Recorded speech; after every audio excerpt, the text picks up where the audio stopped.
Olunaku olwaleero ekibiina eky'obwannakyewa ki Rotary Club kitongozza enteekateeka y'emisinde egy'okulwanyisa kansa egigenda okubaawo ng'ennaku z'omwezi 3 omwezi ogw'omunaana mu kisaawe Kololo, era nga olukuŋŋaana luno lutudde ku ssettendekero St. Lawrence e Lubaga ng'abantu ab'enjawulo naddala bakulembera ekibiina kino tebalutumidde mwana.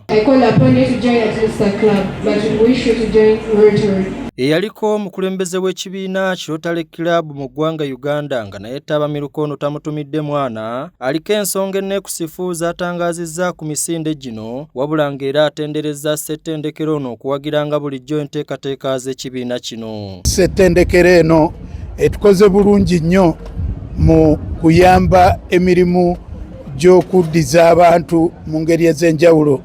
Yunivasite eno eyambye nnyo ku misinde gino egibeerawo buli mwaka okusonda ensimbi eziyamba okuteekawo eddwaliro ery'enjawulo ne waadi ey'enjawulo okujjanjaba, okulabirira ate wamu n'okukebera obulwadde bwa kansa. Ate ye omukulembeze w'ekibiina kino ku Mutala Bukoto wa 24 naye nga abaddewo mu kutongoza enteekateeka eno, naye ayogedde ku mulamwa gw'emisinde gino eri abantu bonna mu ggwanga. This event is very important because cancer affects us all.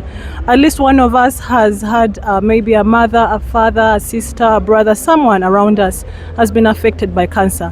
And Rotary Uganda has come together and has built a movement trying to bring the services for early detection, for treatment closer to us. Wabula ye omukulembeze w'ekibiina kino ku ssettendekero ne yalondeddwa ayogedde ku bimu ebigenda okukolebwa mu misinde gino, era ng'abantu abagenda okugyetabamu bwe batagenda kukoma kudduka kwokka wabula n'okugaba ku musaayi n'ensonga endala ez'enjawulo. Enteekateeka eno egenda kuyamba ku bantu abo abasisinkana ekyo ekirwadde kya kansa.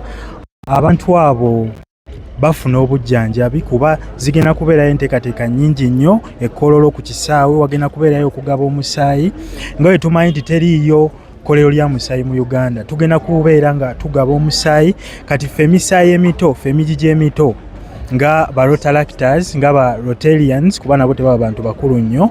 Enteekateeka eno tugyenyigiddemu nnyo nti abantu baffe abali eyo ali nga tasobola kufuna musaayi ku muntu mulala, nga tasobola kufuna obwo obujjanjabi bwa kansa, nga talina buyambi bumala, enteekateeka eno egenda kumuyambako nnyo. Olunaku olwaleero ekibiina eky'obwannakyewa ekya Rotary Club kitongozza enteekateeka y'okudduka emisinde egya kansa 2026 ng'era Tabamiruka ono oba enteekateeka eno etudde ku ssettendekero St. Lawrence, era nga wakati nga betekeratekera olunaku olw'Essande ezigenda kuba ennaku z'omwezi nga 30 wali e Kololo mu kisaawe ekikulu abagenda abayizirira ate okuvako mu massettendekero ag'enjawulo okudduka wakati nga balaba nti ekirwadde ekya kansa kirwanyisibwa oba kirinnyibwa ku nfeete ng'emisinde gino oba omubala gwakyo bwe gigamba. Roslau TV, Fred Gamuzukulu wa Nsamba.